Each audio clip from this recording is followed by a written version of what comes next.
ഏറ്റവും അധികം മലയാളികളും ഭാരതീയരും ആഗ്രഹിക്കുന്നത് ഇന്ത്യക്ക് ക്രിയാത്മകമായ ഒരു ഇടപെടൽ നടത്താനാവുമോ?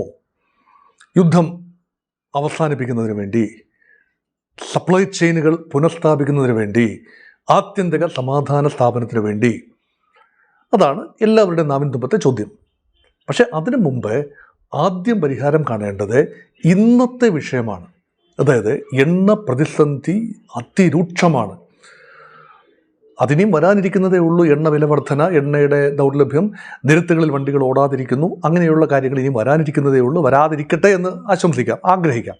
പക്ഷേ ഓൾറെഡി അടുക്കളയിൽ തീ പുകയാതെയായി, ഗ്യാസ് ലഭിക്കാതെയായി, ദീർഘമായ കാത്തിരിപ്പായി. ഒരുപക്ഷെ അത് it comes to a trickle now.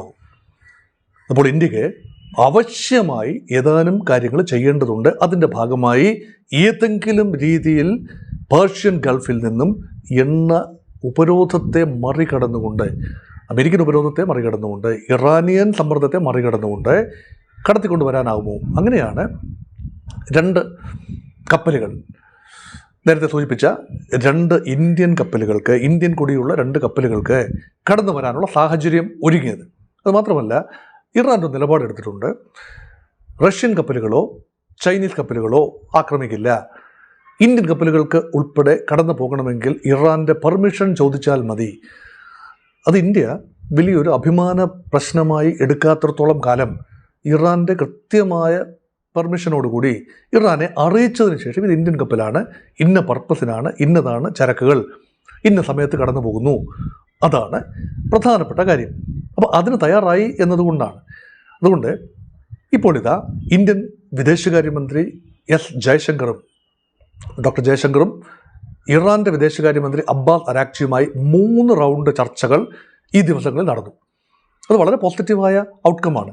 കാരണം ഇന്ത്യയുടെ നിലപാട്, കൃത്യമായ നിലപാട്, ഇന്ത്യ ഇറാൻ ഗൾഫ് രാജ്യങ്ങൾക്കെതിരെ നടത്തിയ ആക്രമണത്തെ അപലപിക്കേണ്ടി വന്നതും അതിനെതിരെയുള്ള യു എൻ പ്രമേയത്തെ സ്പോൺസർ ചെയ്യേണ്ടി വന്നതുമായ സാഹചര്യം കൃത്യമായി വിവരിക്കാൻ ജയശങ്കറിന് കഴിഞ്ഞു എന്നാണ് റിപ്പോർട്ടുകൾ. ഐസിംഗ് ഓൺ ദ കേക്ക് എന്ന രൂപത്തിൽ ഇന്ത്യൻ പ്രധാനമന്ത്രി നരേന്ദ്രമോദിയും ഇറാൻ പ്രസിഡന്റ് മസൂദ് പെസഷ്കിയാനും തമ്മിൽ കഴിഞ്ഞ ദിവസം വിശദമായ കൂടിയാലോചനകൾ നടന്നു. അതിൽ ഉരുത്തിരിഞ്ഞു വന്ന ഒരു ധാരണ എന്ന് പറയുന്നത് ശരിയല്ല, ഒരു ചിന്ത. ഇന്ത്യയുടെ 28 കപ്പലുകൾ പേർഷ്യൻ ഗൾഫിൽ കുടുങ്ങിപ്പോയിട്ടുണ്ട്. പല തുറമുഖങ്ങളിലായി നങ്കൂരമിട്ടിരിക്കുകയാണ്. പല രാജ്യങ്ങളുടെ പല തുറമുഖങ്ങളിലായി അത് പലതും ചരക്കെടുത്തതിന് ശേഷം നിൽക്കുകയാണ്. അല്ലെങ്കിൽ ചരക്ക് കൊണ്ടുപോയി അങ്ങോട്ട് സപ്ലൈ എത്തിച്ച യാനങ്ങളുണ്ട്, ഇന്ത്യയുടേതാണ്. അവിടെ ഈ കപ്പലുകൾക്ക് അറ്റ് വൺ ഗോ, ഒരൊറ്റ ഫ്ലീറ്റായി, ഒരൊറ്റ കപ്പൽ വ്യൂഹമായി ഇറാൻ്റെ അനുമതിയോടുകൂടി പേർഷ്യൻ ഗൾഫിൽ നിന്നും ഹോർമൂസ് കടലിടുക്ക് കടന്ന് ഇറാൻ്റെ സംരക്ഷണയിൽ വരാനാവുമോ? എന്തുകൊണ്ട് ഇറാൻ്റെ സംരക്ഷണ? അവിടെ കുറച്ചുകൂടെ ക്ലാരിറ്റി ആവശ്യമുണ്ട്. ഇറാൻ്റെ മൈനുകൾ ഒരുപക്ഷെ വിതറിയിട്ടുണ്ടാകാം. 3 തരത്തിലുള്ള മൈനുകൾ വിതറാം. ഒന്ന്, കടലിൻ്റെ അടിത്തട്ടിൽ സ്ഥാപിച്ചിരിക്കുന്ന മൈനുകൾ, കൃത്യമായ ലൊക്കേഷൻ സ്ഥാപിക്കുന്നവർക്ക് മാത്രമേ അറിയൂ. ഉപരിതലത്തിൽ ഫ്ലോട്ട് ചെയ്ത് നിൽക്കുന്നവ, അവ ഇമ്പാക്റ്റ് ഉണ്ടാകുമ്പോൾ പൊട്ടിത്തെറിക്കുന്ന മൈനുകൾ ഉണ്ടാവാം. അല്ലെങ്കിൽ സോണാർ മൂവ്മെൻറ്റ്, അല്ലെങ്കിൽ കപ്പൽ ഉപരിതലത്തിലെ ചില ജലത്തിൻ്റെ മൂവ്മെൻറ്റ് അല്ലെങ്കിൽ ശബ്ദം ഒക്കെ അട്രാക്റ്റ് ചെയ്ത് പൊട്ടിത്തെറിക്കുന്ന മൈനുകളും ഉണ്ടാകാം. ഇതിൻ്റെയൊക്കെ വിന്യാസത്തെക്കുറിച്ച് കൃത്യമായി അറിയാവുന്നത് ഇറാൻ ആയതുകൊണ്ട് റിസ്ക് എടുക്കാൻ ഒരു രാജ്യവും തയ്യാറാവില്ല. അതുകൊണ്ട് ഇറാൻ്റെ സംരക്ഷണ അകമ്പടി കപ്പലുകളുടെ സഹായത്തോടുകൂടി ഇന്ത്യൻ കപ്പലുകളെ കടത്തിക്കൊണ്ട് വരാനാവുമെങ്കിൽ വളരെ വലിയൊരു വിജയമാണ്. അതുമാത്രമല്ല, ഇപ്പോൾ മറ്റൊരു സാധ്യതയും ഇന്ത്യയുടെ മനസ്സിലുണ്ടാവണം.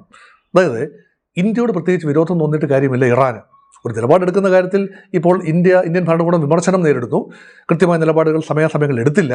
അതുമാത്രമല്ല, ബാലൻസ്ഡ് ഒരു പോളിസി അല്ല. പക്ഷേ കഴിഞ്ഞ ദിവസം മസൂദ് പെസഷ്കിയാൻ പറഞ്ഞു, India's policy is balanced and objective. അത് ഇറാൻ ഇന്ത്യക്ക് നൽകിയൊരു സർട്ടിഫിക്കറ്റാണ്. നമുക്ക് വേണോ വേണ്ടോ എന്നുള്ള രണ്ടാമത്തെ കാര്യം. പക്ഷേ ഇക്കാര്യത്തിൽ ഊർജ്ജ ഉപാധികൾ അവിടുന്ന് കൊണ്ടുവരുന്ന കാര്യത്തിൽ ഈ സർട്ടിഫിക്കറ്റൊക്കെ വളരെ നിർണായകം തന്നെയാണ്. ഇറാനിൽ നിന്ന് നമ്മളൊന്നും വാങ്ങാൻ പോകുന്നില്ല, അത് ഉപരോധം തന്നെയാണ്. അത് നമ്മൾ അമേരിക്ക പറയുന്നത് ബഹുമാനിച്ചുകൊണ്ട് തന്നെ ആദരിച്ചുകൊണ്ട് തന്നെ ചെയ്യുന്നു. പക്ഷേ മറ്റ് ഗൾഫ് രാജ്യങ്ങൾ അവരും വല്ലാതെ വിഷമത്തിലാണ്. അവരുടെ എണ്ണ വിറ്റേ പറ്റൂ, അവരുടെ എണ്ണ കയറ്റുമതി ചെയ്തേ പറ്റൂ, അല്ലാതെ സംഭരിച്ച് വെക്കാൻ സ്ഥലമില്ല, സൗകര്യമില്ല. അങ്ങനെയെങ്കിൽ ഇന്ത്യൻ കപ്പലുകൾക്ക് അവിടെ കടന്നു വരാനും കൊണ്ടുപോകാനും അനുമതി നൽകപ്പെട്ടാൽ അതാർക്ക് തടയാനാവും? ഗൾഫ് രാജ്യങ്ങൾ എണ്ണ വിൽക്കാൻ തയ്യാറാകണം ഇന്ത്യക്ക്. ഇന്ത്യൻ കപ്പലുകൾ സുഗമമായി സഞ്ചരിക്കാൻ ഇറാൻ പാത ഒരുക്കുകയും വേണം. അത് ആക്രമിക്കില്ല എന്ന വ്യക്തമായി ഉറപ്പുണ്ടാകണം.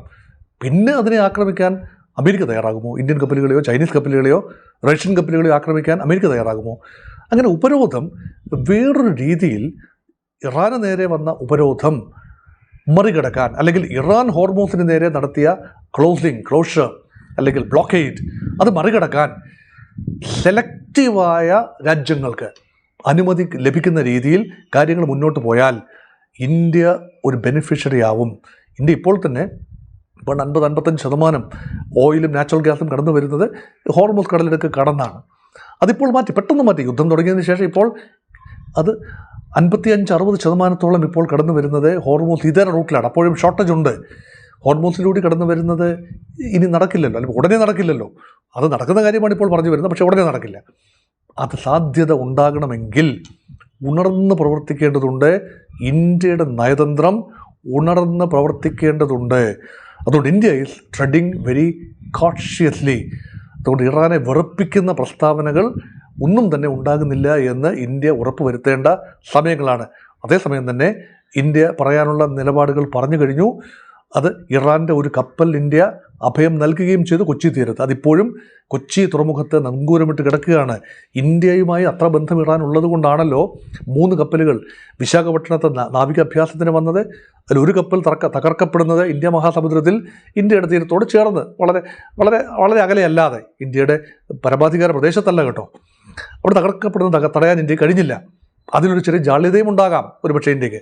ആ വിവരങ്ങൾ കൈമാറാൻ ഒന്നും പറ്റിയില്ല. ഇന്ത്യയുടെ സഹായം അഭ്യർത്ഥിച്ചു എന്ന് പോലും പാർലമെൻറ്റിൽ മന്ത്രിക്ക് സമ്മതിക്കേണ്ടി വന്നു. പക്ഷേ ഒരു കോമ്പൻസേഷൻ എന്ന നിലയിൽ ഇറാൻ്റെ ഒരു കപ്പലിലെങ്കിലും ഇന്ത്യ അഭയം നൽകിയപ്പോൾ റെസിപ്രോക്കേറ്റ് ചെയ്യാൻ ഇറാൻ തയ്യാറാവുന്ന ഒരു കാഴ്ചയാണ് കാണുന്നത്. ഇത് ചില മര്യാദകളാണ്. ഇറാന് എല്ലാ രാജ്യങ്ങളെയും വെറുപ്പിച്ചുകൊണ്ട്, ഇന്ത്യ ഉൾപ്പെടെയുള്ള സകല രാജ്യങ്ങളെയും വെറുപ്പിച്ചുകൊണ്ട് മുന്നോട്ട് പോകാനാവില്ല. അമേരിക്കയ്ക്കും എല്ലാ രാജ്യങ്ങളെയും വെറുപ്പിച്ചുകൊണ്ട് മുന്നോട്ട് പോകാനാവില്ല. അതുകൊണ്ടാണ് റഷ്യൻ എണ്ണ കൊണ്ടുവരാൻ ഇന്ത്യക്ക് അനുവാദമുണ്ട്. അനുവാദം ആരും തരേണ്ടതല്ല, പക്ഷേ അനുവാദമുണ്ട്. അത് അനുവാദം തന്നതുകൊണ്ടല്ല ഇന്ത്യ വാങ്ങിച്ചത്. 20% എണ്ണ അപ്പോഴും അമേരിക്ക വേണ്ട എന്ന് പറഞ്ഞിട്ടും ഇന്ത്യ പൂർണ്ണമായി റഷ്യൻ എണ്ണ വാങ്ങൽ നിർത്തിയില്ലല്ലോ. 20%. ഇപ്പോൾ ഇതാ 1.04 മില്യൺ ബാരൽസ് പെർ ഡേ റഷ്യയിൽ നിന്നും വാങ്ങുന്നുണ്ടായിരുന്നു. അതാണ് മൊത്തം ആവശ്യത്തിന് 5.2% ഇന്ത്യക്ക് ആകെ 5.2 മില്യൺ ബാരൽസ് പെർ ഡേ ആണ് ഇന്ത്യയുടെ പ്രതിദിന ക്രൂഡ് ഓയിൽ ആവശ്യം. അതിൻ്റെ 20% റഷ്യയിൽ നിന്നാണ്. ഇപ്പോഴത് 40% വരുന്നത് ഇരട്ടിയായി മാറുന്നു ഉടനടി തന്നെ. അപ്പോൾ റഷ്യയിൽ നിന്ന് വൻതോതിൽ അത് വീണ്ടും കൂടാനാണ് സാധ്യത. അതപ്പം it's a win win situation for both Russia and India. ഇന്ത്യയുടെ ഊർജ്ജ ആവശ്യം പരിഹരിക്കും. വലിയ വില കൊടുക്കേണ്ടി വരും. $100 മുകളിലാണ്. അത് മാർക്കറ്റ് റേറ്റിൽ കൊടുക്കേണ്ടി വരും. 5% പ്രീമിയവും റഷ്യ ഈടാക്കുന്നുണ്ട് എന്നാണ് ലേറ്റസ്റ്റ് വിവരം. അതുകൊണ്ട് ഈ കൺസെഷണൽ റേറ്റിലൊന്നും ഇന്ത്യക്ക് എണ്ണയില്ല. പക്ഷേ റൂബിൾ ടേംസിൽ തന്നെയായിരിക്കും വ്യാപാരം. അതൊരു നടുപടി എന്ന ഒരു നിലയിലല്ല. അത് നല്ല കാര്യം. അതേസമയം ഊർജ വിതരണം നടക്കും. അതേസമയം റഷ്യക്ക് ഏറെ ആവശ്യമുണ്ടായിരുന്നു റഷ്യൻ എണ്ണ വിൽക്കുക എന്നത്. അതിപ്പോൾ ഉർവശി ശാപം ഉപകാരം അമേരിക്ക ഇറാനിൽ ഇടപെട്ടതുകൊണ്ട് ഉർവശി ശാപം ഉപകാരം അമേരിക്കയ്ക്ക് തന്നെ റഷ്യക്ക് നേരെയുള്ള ആ ഒരു നാവിക ഉപരോധം പിൻവലിക്കേണ്ടി വരും തൽക്കാലത്തേക്കെങ്കിലും. റഷ്യക്ക് ഒരു വലിയ ബ്രീതിങ് സ്പേസാണ്. അതുകൊണ്ട് ഇന്ത്യയുടെ ഊർജ്ജ ആവശ്യത്തിന് എല്ലാ ഊർജ്ജ ആവശ്യത്തിനല്ല, ക്രൂഡ് ഓയിൽ ആവശ്യത്തിൻ്റെ നല്ലൊരു പങ്ക് വലിയ ബുദ്ധിമുട്ടില്ലാതെ കിട്ടുമെന്ന് ഉറപ്പുവരുത്താൻ അക്ഷീണ പ്രയത്നത്തിലാണ് ഭാരതം. അതുകൊണ്ട് എടുത്ത നിലപാടുകൾ തിരിച്ചടിക്കാതിരിക്കാനും പുതിയ നിലപാടുകൾ വളരെ തന്ത്രപൂർവ്വം എടുക്കാനും ആരെയും പ്രകോപിപ്പിക്കാതെ, അമേരിക്കയെയോ ഇറാനെയോ ഇസ്രയേലിനെയോ പ്രകോപിപ്പിക്കാതെ തന്നെ ഇന്ത്യയുടെ ഊർജ്ജ സുരക്ഷ ഉറപ്പുവരുത്തുക വഴി നമ്മുടെ സ്ട്രാറ്റജിക് ഓട്ടോണമി നിലനിർത്താനുള്ള വലിയ ശ്രമത്തിൽ തന്നെയാണ് ഭാരതം.